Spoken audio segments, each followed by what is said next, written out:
Oliver.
Apologies for interrupting that. My cat was playing Summoning the Trickster this morning. So good morning. My name is Debi Cooper, your worship leader on this fourth Sunday Action Day, along with our special guest, Caroline Griffith, Executive Director of the Northcoast Environmental Center and Technical Coordinator, Scarlett Chipsmith.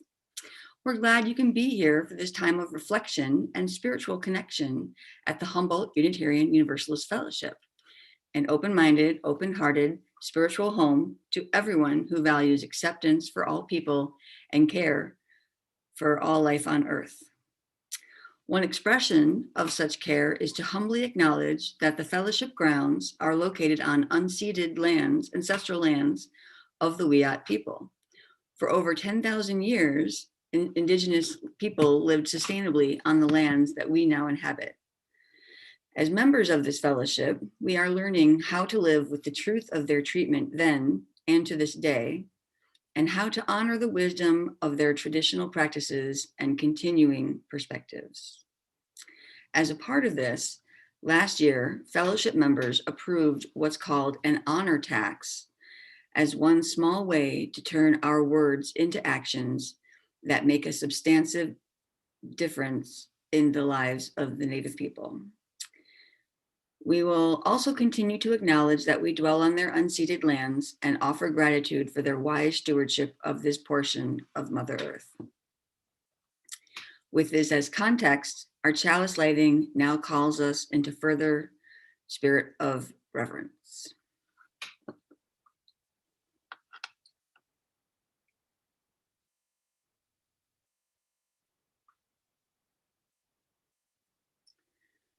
May the light we now kindle inspire us to use our powers to heal. Oop, I blew it out. To heal and not to harm, to help and not to hinder, to bless and not to curse, and to serve you, Spirit of Freedom. Each week, we also renew our commitment to this fellowship's foundational aspiration. Please join me in the words offered on your screen. May love be the spirit of this fellowship. May the quest for truth be its sacrament and service be its prayer, to dwell together in peace, to seek knowledge in freedom, and to help one another in fellowship. This is our aspiration. It's now the time for our story for all ages.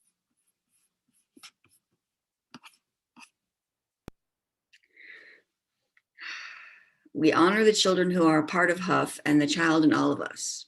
Today's story is called Taking Care of the Earth from eslkidsworld.com. Please enjoy this video.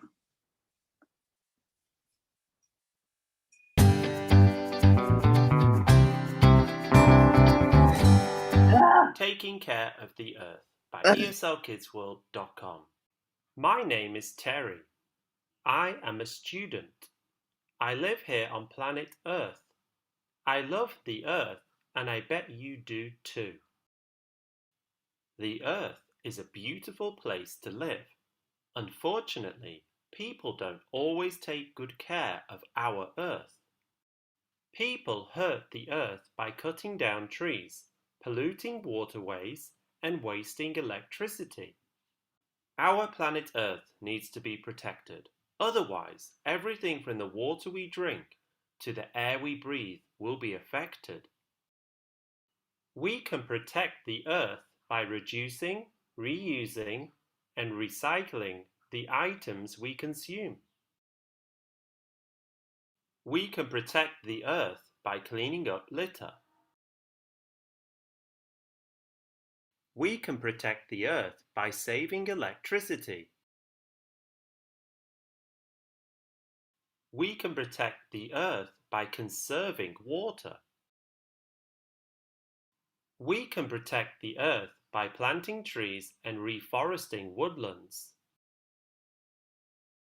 We can protect the Earth by reducing the use of single-use plastic. We can protect the Earth by riding bicycles instead of driving vehicles. We can protect the Earth by composting food waste. There are a lot of ways to take care of the Earth. Our care can make a big difference. Let's make every day an Earth Day. What can you do to protect the Earth? The mute button is a good thing to remember. Okay, thanks for being here today. I hope you enjoyed our time together and that you have a wonderful day. In person, we use song to send the younger folks to their religious exploration classroom. And although we're online, you're still invited to honor and bless them by singing "Go Now in Peace." The lyrics will appear.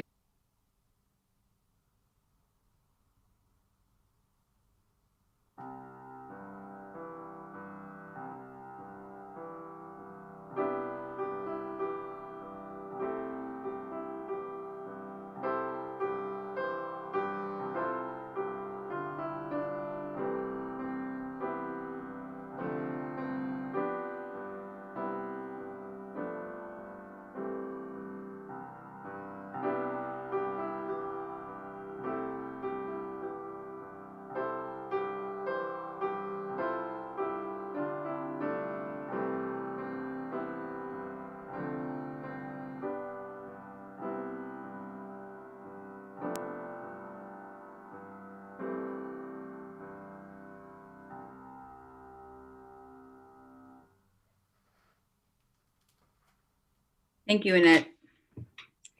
Now our guest, Caroline Griffith, is going to lead us in a guided meditation. Caroline? Hi, thank you. I'm happy to be here with you all this morning. One of the things that we are really working to foster at the Northcoast Environmental Center is the connection between humans and the biosphere, and that realization that we are we are of the earth is us, and that there's no difference between, us and the environment. So start off this meditation.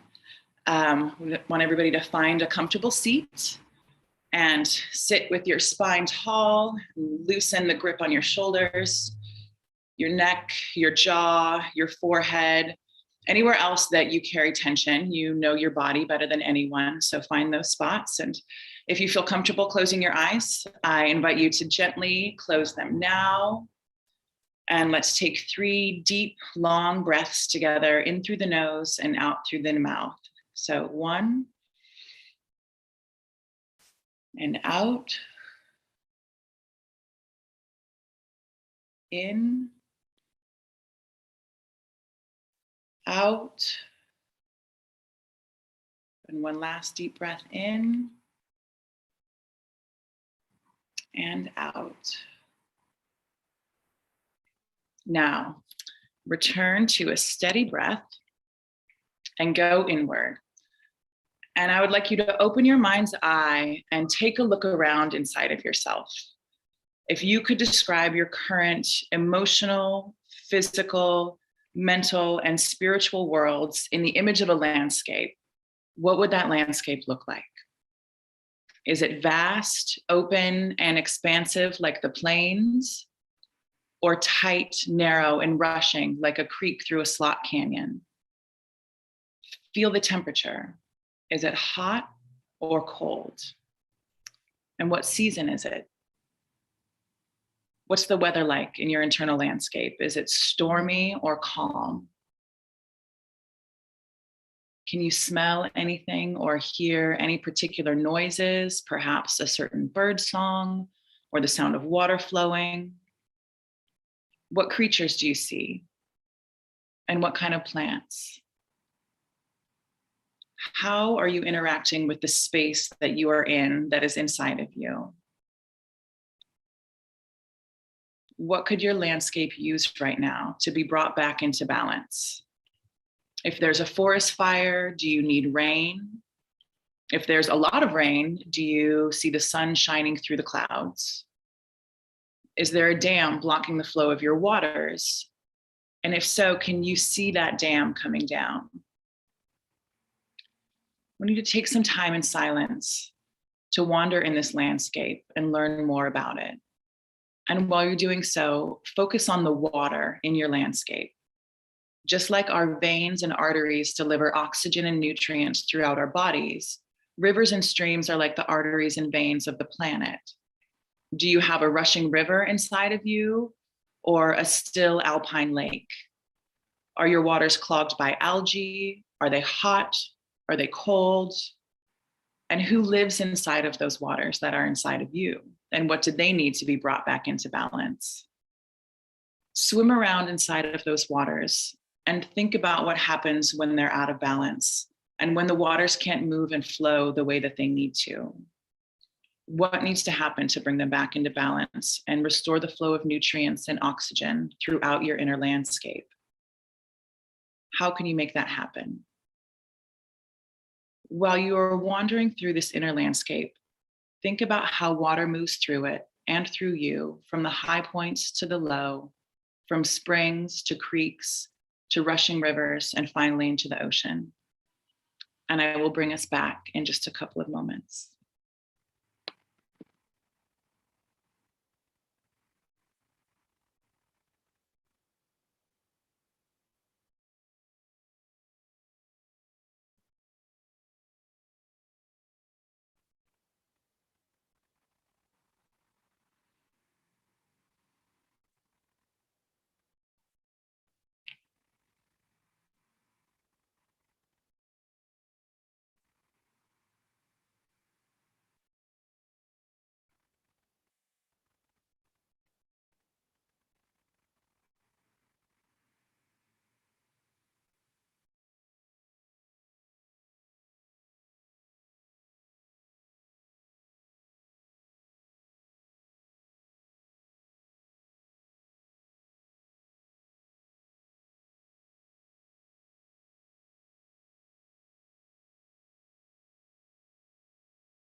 to slowly bring us back out of the inner landscape into the one that is here in the outer physical world.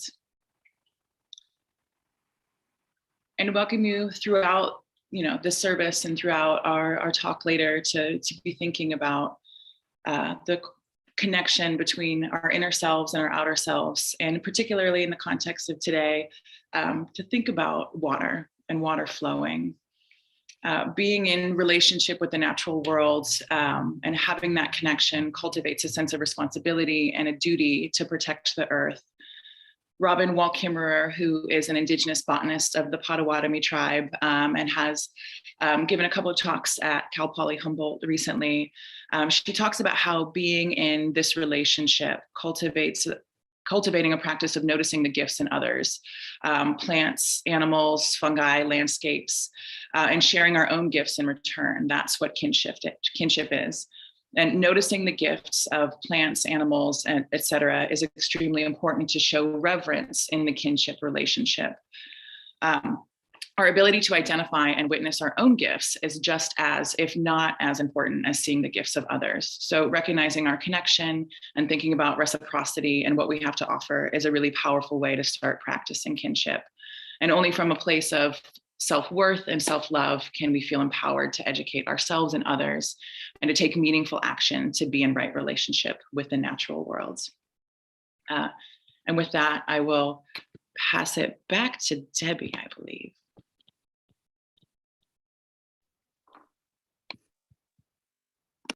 Thank you, Caroline.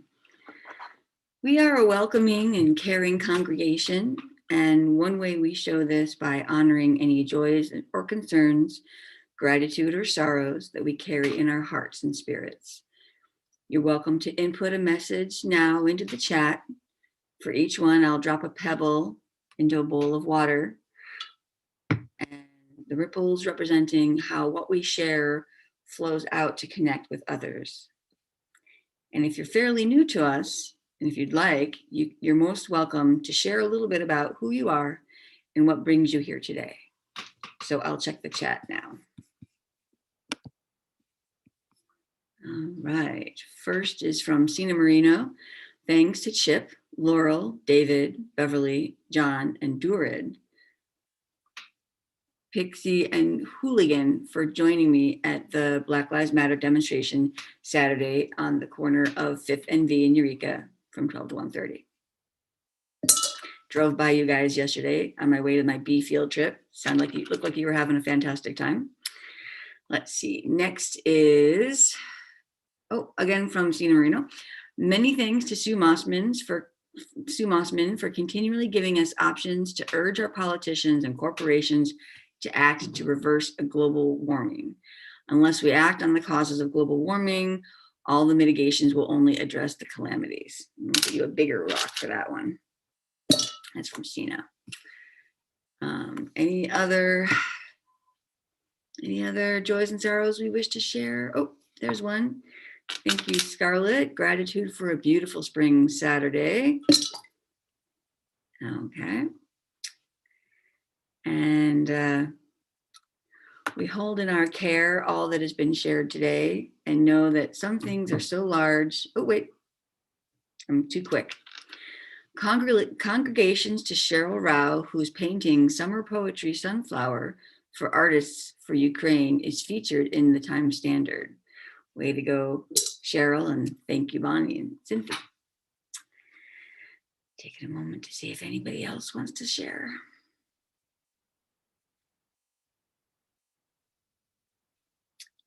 Okay, so then this will be the last pebble for all the unspoken joys and sorrows and concerns that connect our beloved community. And I'd also like to drop a final pebble for the people of Ukraine and their unending struggle from Russian oppression.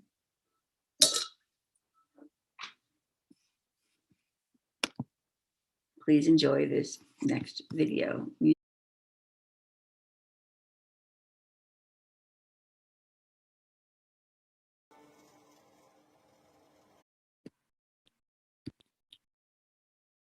Thank you. That was really beautiful. Just to see everybody coming together like that. And to realize that we're not alone is really wonderful. So my name is Caroline Griffith. I am the executive director of the Northcoast Environmental Center, which I'm sure a lot of you all have interacted with throughout the years in Humboldt County. We were based in Arcata and were founded in 1971, shortly after the original Earth Day. So we're the oldest organization working on behalf of the environment in Northwestern California.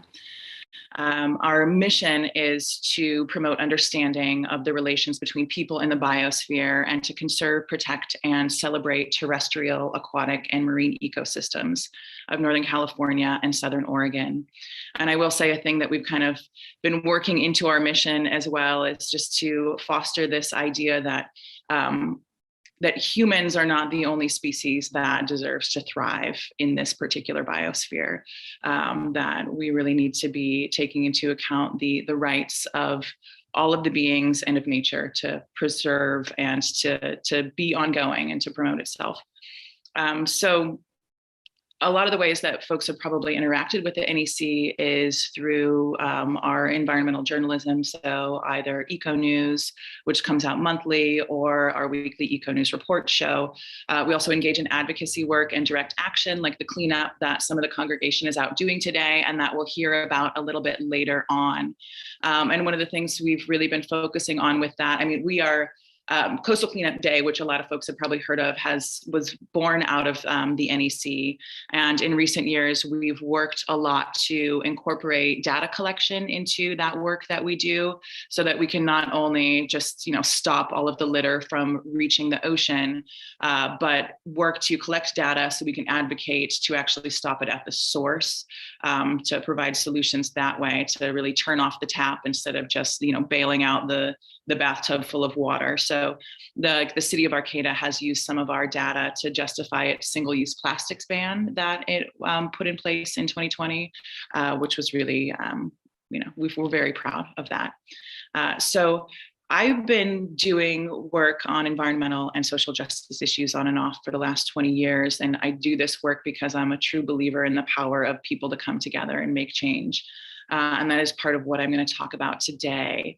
And I would say personally, my long-term goal in life is a complete paradigm shift from our extractive culture that we currently have, this culture of extraction and dominance, to a more collaborative culture of solidarity. So, and I kind of read into a lot of what Huuf does, that is kind of part of y'all's mission as well. So I'm happy to be here today. We really see, at the NEC, that environmental work is kind of the foundation of everything. Like I said earlier, that we are of the environment. We are not separate from it. We're all connected.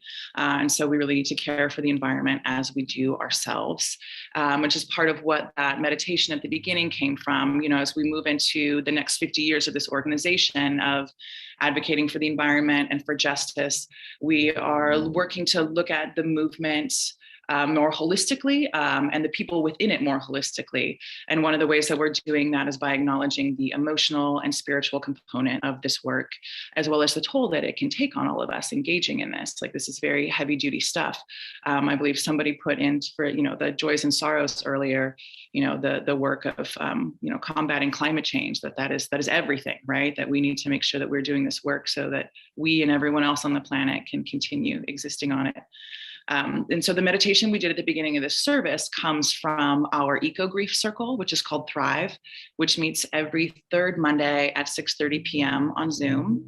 And you can learn more about that on our website. I can put that link in the chat a little bit later on.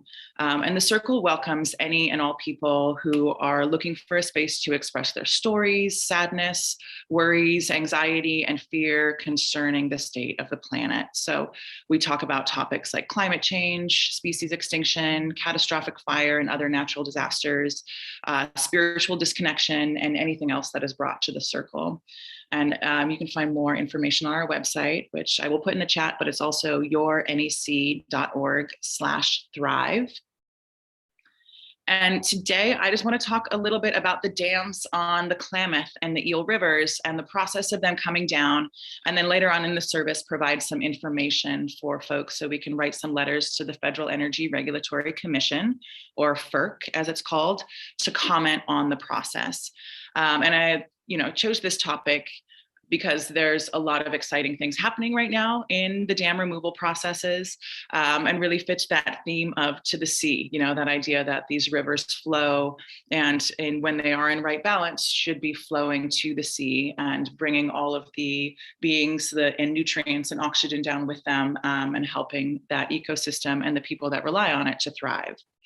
And although the NEC very much supports the process of dam removal and bringing the rivers back to health and allowing them to flow to the sea, I need to acknowledge that we have not been deeply involved in the most recent parts of the process, but have primarily been following the lead of local tribes and of groups like Friends of the Eel River and Save California Salmon, who have been leaders on this front. And so we're very grateful for their leadership.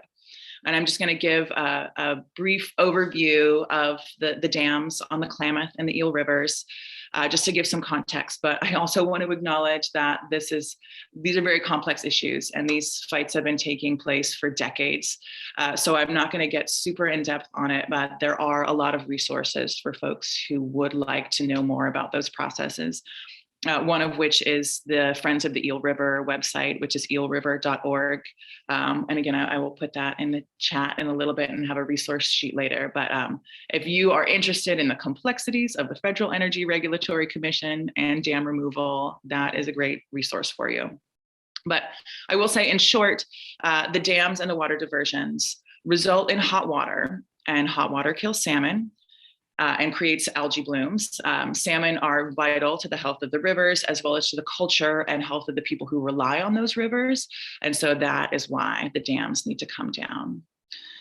So first, for the Eel River dams, there are two dams on the Eel River. There's the Scott Dam and the Cape Horn Dam, which are part of what's called the Potter Valley Project. It's a hydroelectric project that has a 9.4 megawatt capacity, and then a mile-long diversion tunnel, and that delivers water to the Potter Valley and to the Russian River, which is part of what makes this very complex. So the water diversion is related to Cape Horn Dam, which is the first dam that you would encounter if you were a fish swimming up the Eel River.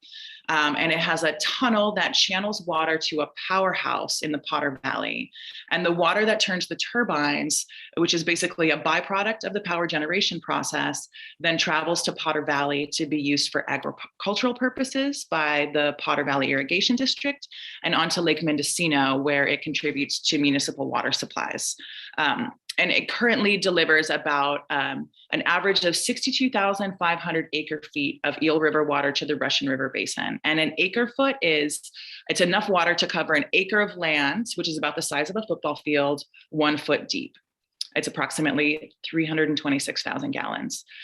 So the best way to improve fish passage and improve the health of the river is to remove the dams.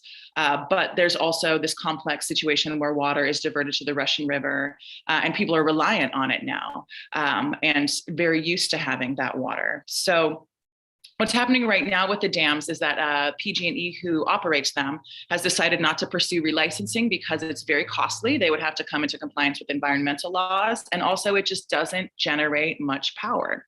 By some estimations, a 5-acre solar array would replace the amount of power that is provided by these dams. So it really is not in the best interest of PG&E or the health of the river to have this there. They're an environmental liability, they're a safety liability, they're not in compliance with local environmental mandates to protect Endangered Species Act listed species like coho salmon. And it would cost millions of dollars to bring them into compliance. So for a variety of reasons, the dams need to come down. And this, like I said, the road to get to this point is very complex. And so there are ways to learn more details if you're interested, but suffice it to say, the process of license surrender and decommissioning could start within the next month, because PG&E does not want to keep operating these dams. And a group that was exploring the options of relicensing has found it's just not worth their while. So we are in a very good position to influence how the project should operate over the next few years while the license surrender and decommissioning happens, and how to make sure that this happens in a way that protects the salmon that rely on this river. And so a little background on the Klamath dams, which I think folks know a little bit more about since the efforts to bring them down have been a lot more visible over the last few years. But the lengthy process to remove the 4 dams, it's the Copco number 1, Copco number 2, J.C. Boyle and Iron Gate dams, started in 2004 by Klamath River tribes and fishermen in response to the 2002 fish kill, which I think a lot of folks know about. Over 65,000 salmon died due to reduced water flows and increased water temperatures. And nearly every Indigenous person who I've heard speak on this topic about the dams talks about that fish kill and the trauma that came with realizing that their way of life and their very existence was at risk because of the violence being done to the river through damming and water diversions. The Klamath once saw 1 million salmon and steelhead return each year, and in recent years, the runs have been less than 5% of that. And there are a lot of factors that contribute to this, but dams are one of the biggest because they block over 420 miles of historic spawning and rearing habitat for coho, Chinook, steelhead, and Pacific lamprey. And actually a lot of those like Chinook salmon and steelhead once spawned all the way up to Upper Klamath Lake up into Oregon. And now that habitat is completely unavailable to them. And so part of the problem on the Klamath and its tributaries, just like the eel, is also water diversion. Along the Klamath and Trinity rivers, water is diverted for agriculture, some of it traveling all the way to the Central Valley and big ag interests and water districts in the Central Valley. So there are ongoing threats like the proposed Sites Reservoir, which continue to threaten the basin. And there are a lot of groups who are working to stop those, including some very inspiring tribal youth groups like the Hoopa Valley High Water Protectors, which if you haven't heard of them, they are amazing. I take a lot of inspiration from this group of young people. And if you are interested in learning about all of those issues and taking action, you should follow Save California Salmon to get connected. And I will have that website as well. I can put it in the chat along with a list of other resources when we take action later on in the service. And so the fight to take down the Klamath dams is pretty unprecedented. And all the efforts of tribal activists have led to this moment in which the dam operator, which is Pacific Core, which is a subsidiary of Berkshire Hathaway, is now on board to take the dams down. And a draft environmental impact statement has been released, which is the first stage of the NEPA process, the National Environmental Protection Act, the process of dam removal, which outlines all of the environmental impacts of that process, which is it's pretty complex to take down a dam. There are roads and bridges that need to be rebuilt in order to get the heavy equipment to the sites. There is a century's worth of sediment built up behind these dams, which will then come down when the dams are taken down. So, I mean, there is an environmental impact of the process and the actual physical act of taking down the dams, but the benefits vastly outweigh any of that. And so there's a lot of support for this draft environmental impact statement. And, but a lot of people who have worked on dam removal have pointed out that though we're at this amazing juncture, that it's not a done deal yet. And so we need to really make sure to show public support and speak out in favor of dam removal, which is what we'll be doing a little bit later in the service. And so just briefly to give you some background as to, if you're not already sold on the idea that the dams need to come down, one of the big things is that, that they result in hot water. Hot water kills fish. These fish are vital to the health of the rivers and the people and the culture of the people who rely on them. And when nutrient-rich water flows into stagnant reservoirs, as it does, it's the perfect breeding ground for toxic algae. And so for months every year, the rivers below the Klamath dams are posted with warnings against human contact due to toxic pollution caused by the dams. Fish disease parasites flourish in these warm waters. And in recent years, as many as 90% of the juvenile salmon on the Klamath River have been terminally infected by toxins. And returning adults often die of gill rot before they spawn. And before the settlers started dismantling the Klamath Basin's complex ecosystems by building dams and irrigation projects, by mining for gold, by logging the forests, there were over 1 million salmon that returned each year to spawn annually. And we know from tribal oral histories that the salmon also went like very, very far north above the upper Klamath Lake into areas where they're no longer witnessed. So the Karuk, Yurok, Hoopa, and other tribes in the Klamath Basin have subsisted on salmon and other Klamath fish since time immemorial. The Wiyot tribe relies heavily on the Eel River, which was actually called Wiyot, for subsistence. And the lack of the fish has led to a radical change in diet for tribal people as well, contributing to dramatic increases in diabetes and heart disease and obesity. And so these dams are literally killing native people. The toxic algae blooms behind the dams each summer create serious health risks for everyone that interacts with the river, which is a huge part of life for folks who are from the Klamath. So it's more than just an ecosystem health, it's also an issue of the health of Indigenous people and environmental justice, because the loss of the river and the loss of the fish is also a loss of culture.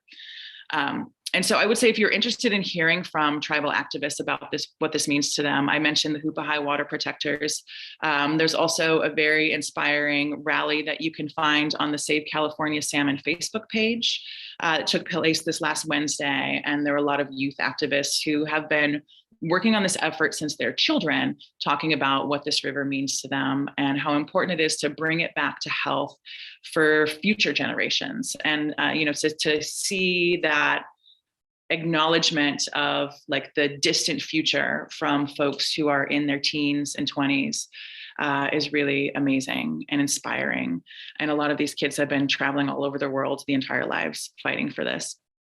So it's we're very fortunate that we get to be at this point where this is happening and we can chime in to do our part to support a fast removal process that protects the health of the rivers in the process. And, many folks who are activists in this have mentioned that these dams are monuments to colonialism and that we have a responsibility now and an exciting opportunity to keep pushing to make sure that they come down.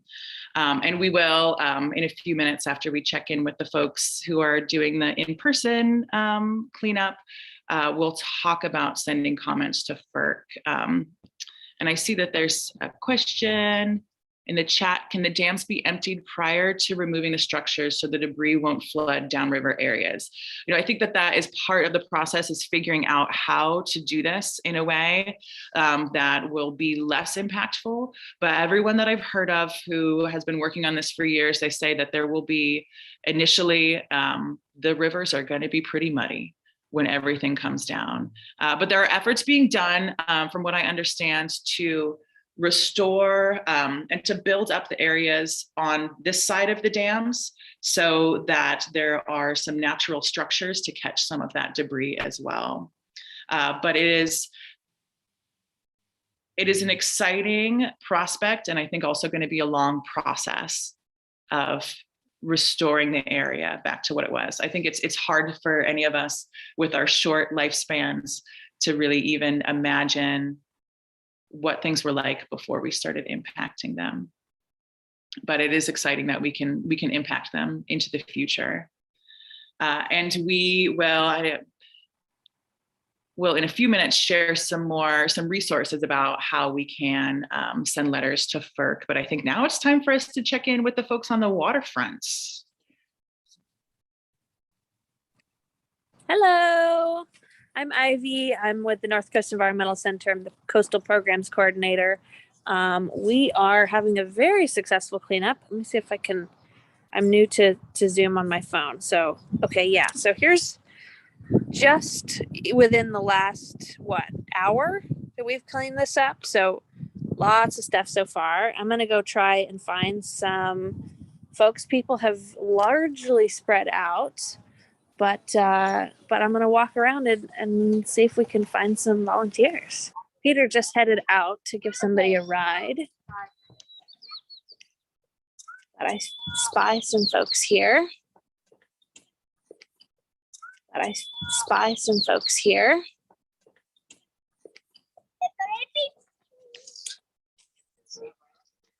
Hey, everyone, do you guys want to be on the Zoom meeting? Say hi to everyone.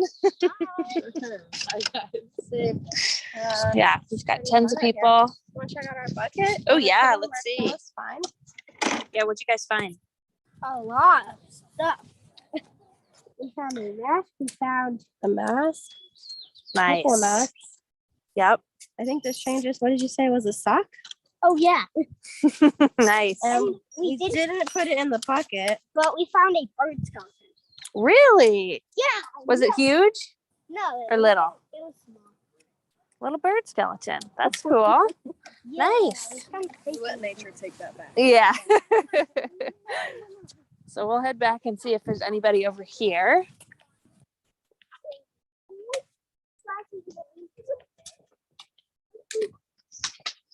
Oh, here's Peter.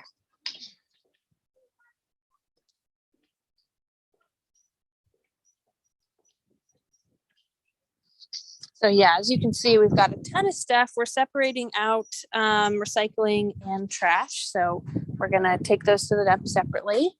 Yeah. Hey, Peter.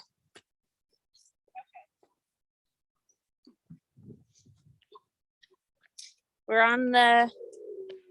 live. Facing this way. Yeah. Hello, everyone. I don't know if we can hear. Guess we can't hear you, but that's okay.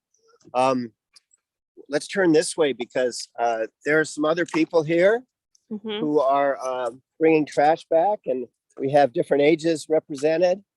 And hey, hi, how are you? Good. Want to wave to the Zoom folks? Oh, you already did. Okay. All right. So There's not too many people here right now. Everyone's Yeah. sort of spread out. now, are they seeing us this way? We can see them this way. Here we go. So I'm so grateful, Caroline, that Ivy could be with us today. Thank you so much for helping set that up. We're really having a good take. I mean, it's unfortunate on one level, but it's we feel like we're putting our values into action, and we're really grateful to have your partnership today. And it's a nice day, not too cool, not too warm. And thank you for the information that you're sharing there, and leading the information and the exercise, the writing, the action that you're going to be leading. So I guess you've already seen some other things, and we have, as I might have said, many ages represented. So that's great. And I guess I'll just leave it there. And thank you, everyone, for tuning in. Whoever I'm not seeing on this particular video, but I trust you are there. Yeah. Got So, everyone's out over here on the side. yeah, I've got a different view there. So, Sweet. so unless Ivy wants to say anything else, I guess we'll sign off. Signing off.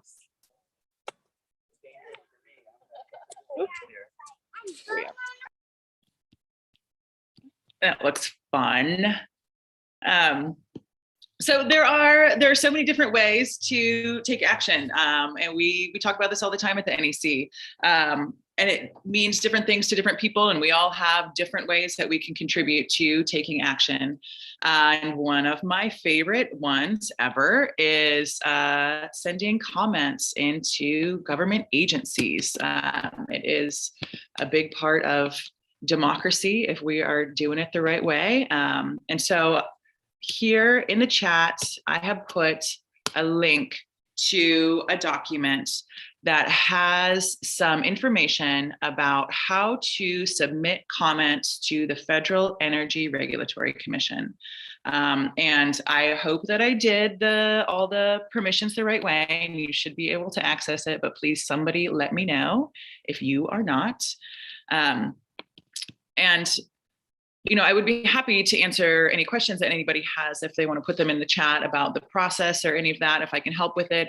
I think that the hopefully the reasoning behind doing this is very apparent to folks. And so any questions they would have would just be on the process, which is less than transparent and easy to navigate. FERC is definitely a behemoth of an agency. It is part of the Department of Energy, and they've been regulating hydroelectric power since 1935. And it's one of the most interesting things about doing environmental work, I think, is how things are defined. And one of the things that they regulate, and they give licenses based on, quote, beneficial uses. And it wasn't until the 80s that, the environment and like preservation of the environment was considered a beneficial use. It's mostly been about power generation. So to submit comments to FERC, you do have to create an online account with them, which I think is a big barrier to doing this. So hopefully that if you click on the first link from bringthesalmonhome.org, it does a great job of explaining the process and how to do it. And once you have created that online account, it'll be that much easier to submit comments on the Eel River Dam as well. And for bringsalmonhome.org, they have a sample letter as well. Really, that one is very cut and dry. We are asking to, oh, here we go. Thanks, Sue. Really the ask with the Klamath River dams is, do it. Take the dams down. We support the EIR. We love that, everybody seems to be in agreement on this. Please move quickly to take the dams down and to save salmon and the people who rely on them. The Eel River Dams asks are a little bit more complex. It's kind of a wonkier situation because they have agreed to move forward with surrender and decommissioning. We just need to make sure that between now and then, that measures are taken to protect the salmon that are in the river. They're operating on a license that was issued in the 80s. And so the situation with the salmon was less dire then, so they're allowed to do a little bit more. We would like to see more protections, particularly with plans to regulate water temperature and monitor water temperature. That's one of the hugest ones. The water temperature is greatly impacting the fish, and also to increase flows and to also collaborate with agencies and tribes when coming up with this plan. So, and rather than keeping on talking and adding more confusion, I will leave it open in case anybody has any questions. But I will say also, I put just a little bit, a few other links to Friends of the Eel River, Save California Salmon, and our website as well, which you can find out more about what we're getting up to at the NEC. Thank you, Caroline. That was fabulous. If you're like me and you wish you could have been down there on the waterfront pitching in, then allow me to share with you another way to pitch in by contributing to the Northcoast Environmental Center. Their mission statement is to promote understanding of the relations between people in the biosphere and to conserve, protect, and celebrate terrestrial, aquatic, and marine ecosystems, like Caroline said. So today, I dedicate the funds of our offertory to this center and the amazing work they do helping take care of Mother Earth. As an opportunity to practice the spiritual art of generosity, this morning's offering will be now gratefully received as Annette Gurnee Hall blesses us with music.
Thank you, Annette.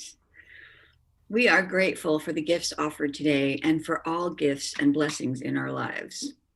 And if you're visiting us today, that's a gift in itself. So we again extend an especially warm welcome to you and hope that you'll stay on a bit for our post-service social time and dance party. Updates on fellowship happening can be found by checking the monthly newsletter and be emailed weekly. If you're not already on those mailing lists and would like to be, please note that in the chat today and include your email and contact the office or ask to be added. Even better is if you go to Huuf's website at huuf.org, at the top right homepage, click First Time Visitor and fill out that brief information and interest form. Meanwhile, thanks to everyone who's made today's service possible, including each of you. And special thanks again to Caroline for sharing her time and knowledge so generously with us today. And now, as we close our sacred time together, I am only one, but still I am one. I cannot do everything, but still I can do something.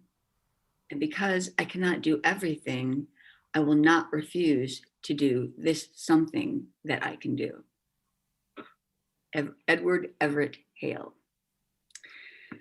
Annette now will play our closing song, Go From Here in Peace.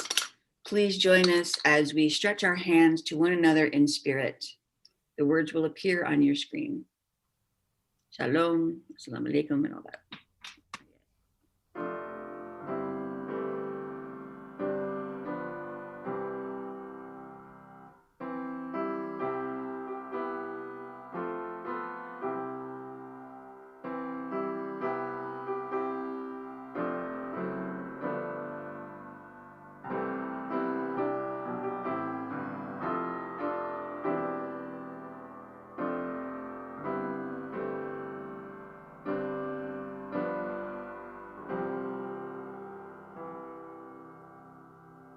Shalom, assalamu alaikum, ashe, aho, amen, namaste, and blessed be. Go from here in peace.